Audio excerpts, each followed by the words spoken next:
Hey everyone, Steven here with Horizon. If you're still with us at this point, we've gone through the whole process of building your own fuel cell car, with the fuel cell and everything here. We've gone through the whole design process on paper and how to turn that paper into a template and tracing our template onto an actual physical piece of material and making it work like that. And this is completely fine and it works great. We already proved that this thing works and we had a great time with it. But if you want to take it to the next step and get a little bit further in your engineering and your designing capabilities, the next step obviously is 3D printing. So we're going to go through the process of how to design a Cad file very simply, how to slice it up, how to run it through your slicing software, and how to print it.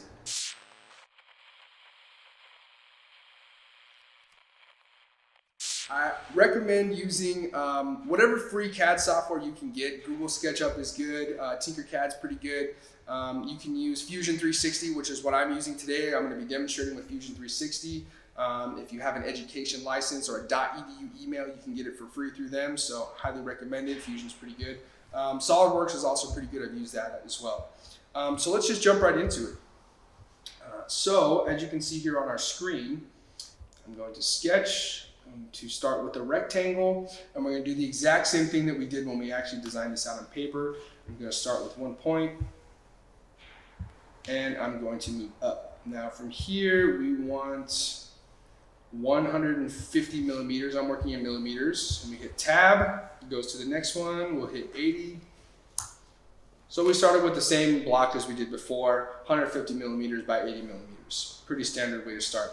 Now from here, it's really important that you actually measure your components and get very exact measurements, because you can kind of, if your measurements aren't perfect with this model, you can get your little X-Acto knife or scissors and you can kind of clip it out and take away more material if you need to. Or if you've taken away too much material, you can use a piece of tape or something like that and you'll get away with it.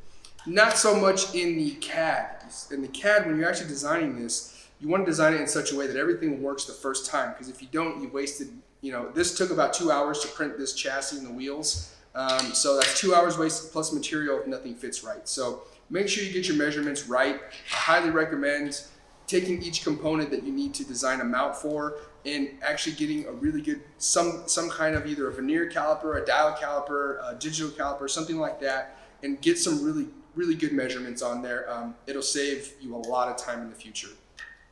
If you don't have that, just follow along on the video. I have all the measurements done already, so you can kind of get them from here and steal them from me if you like. So again, right here we started with our basic square, and then from here I'm going to switch to another drawing, a little bit more complete. So in this one, let me zoom in a little bit just so we can see it a little better.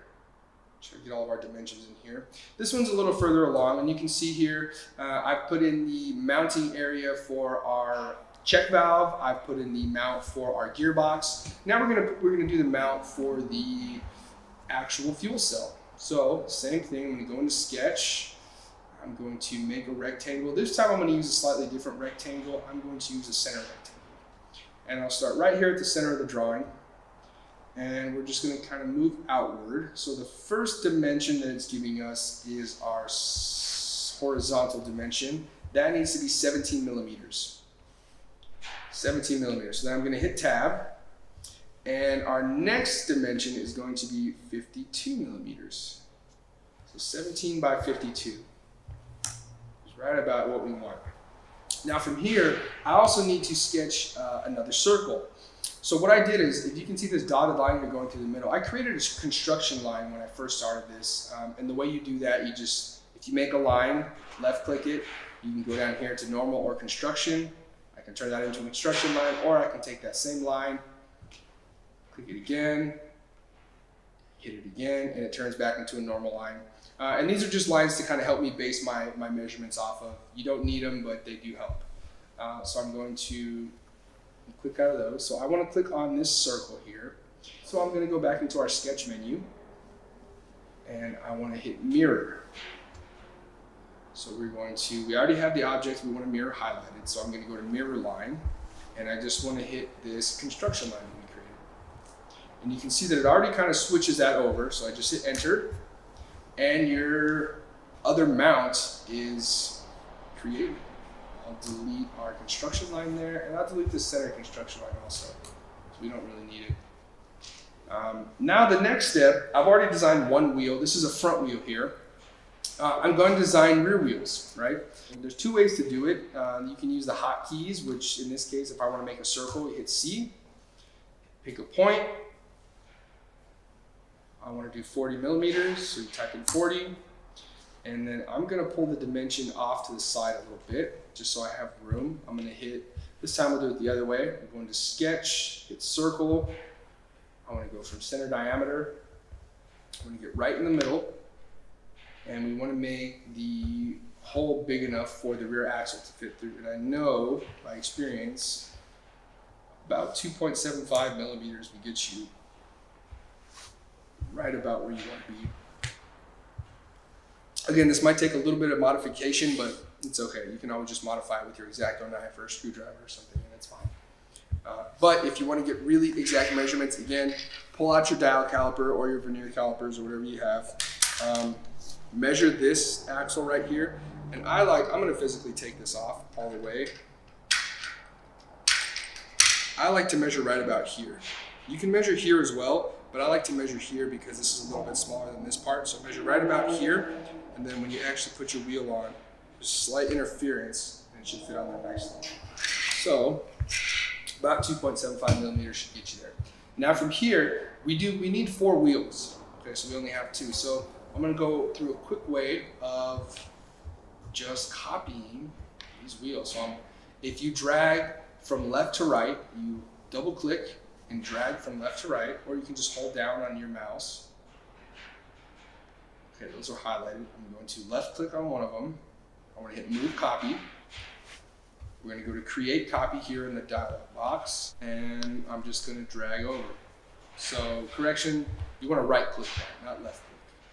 Right click. So we have an exact copy here. Now, depending on how you're printing this, depending on how many you're making, if your printer is not terribly big, you don't want to leave it the way I've left it here like this, because that is a big footprint. So you might want to take the wheels and maybe move one to the other side of the chassis, somewhere over here. I'm not doing that just so we can keep the dimensions clean, but you have a lot of options. Okay. So from here, now you want to start to click. We want to extrude, and we want to take our 2D file, and we actually want to turn it into a 3D file, right? So the way we do that is we go into extrude function. So you can see here, I am clicking on the piece that I want to extrude. Now notice I'm clicking on the outside, and the parts that I don't want extruded are not highlighted. That's exactly what I want. Now what I'm going to do is I'm going to hit the shift key and I'm going to hold it down. From here, I'm going to click the wheels. Now notice when I click the wheel, that little inside part here is not being highlighted. That's exactly what I want, because we want to leave the void. So one front wheel, one rear wheel, the next front wheel, the next rear wheel, and you can let go of shift. Now from here, we're going to right click and you can hit press pull. Now again, there's another way to do this. You can just go into modify, the drop down menu, let's see, and press pull is the first one. Or the hotkeys, it's Q. So I'm going to use the hotkey.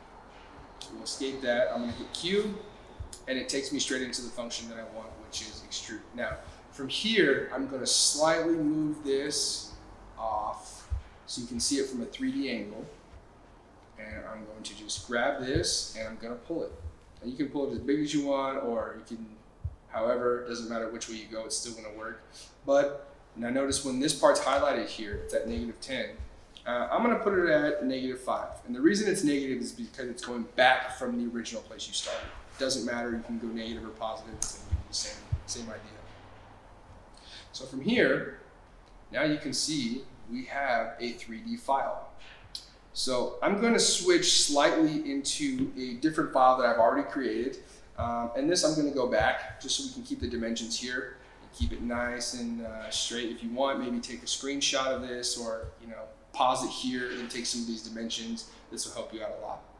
But from here, I'm going to go into a different file that I created basically off of this same design with a slight variation. I made the rear wheels a little bit bigger.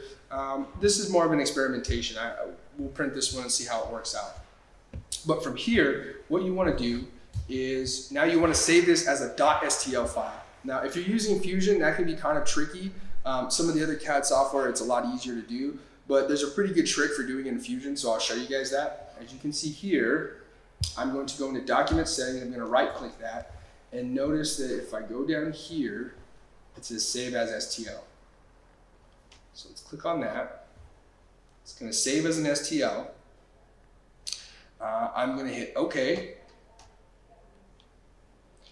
Now I'm going to put this as version 5.111111, just so I can pull it out of there nice and easy when I see it. Okay, so we'll hit save. Okay, so when I go into my files, right, I see .11111111. So I'm going to double click that. And this C is actually for it. So what you want to do now is, now that you've made your file, you've saved it as an STL, you want to run it through a slicing software.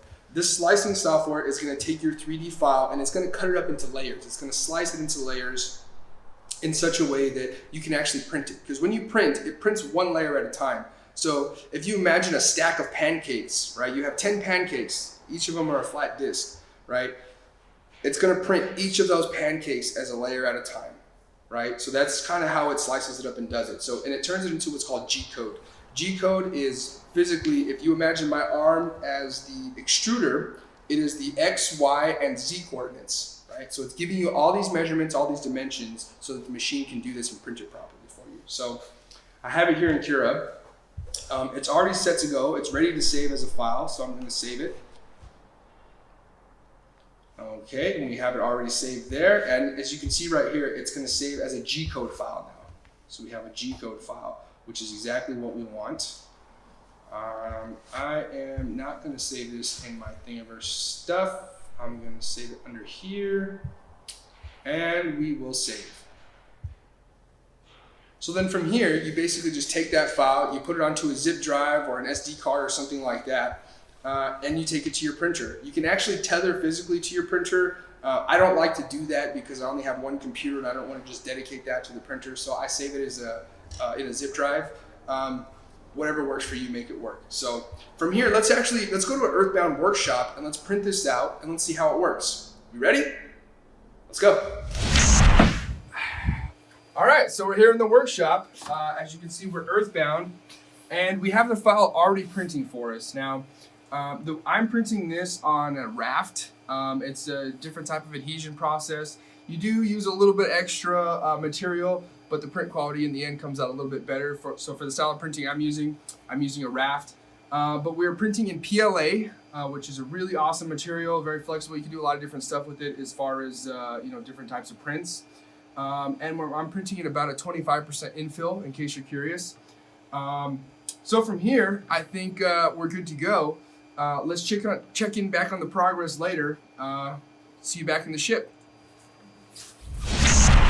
We're back. So as you can see, it's a pretty cool process. Watching 3D printer work is kind of mesmerizing and it's fun to watch. But here we have the physical copy that we just designed. So as you can see, everything works. It seems to be pretty durable. Let's take some of the components here and see how they fit. Very simply, these syringes can get kind of crazy, so I'll just leave those off for now. Let us see how this fits. Does it fit? Yes, it fits. Fits nice and snug too. That's a good fit. Now let's see how our check valves fit. Perfect.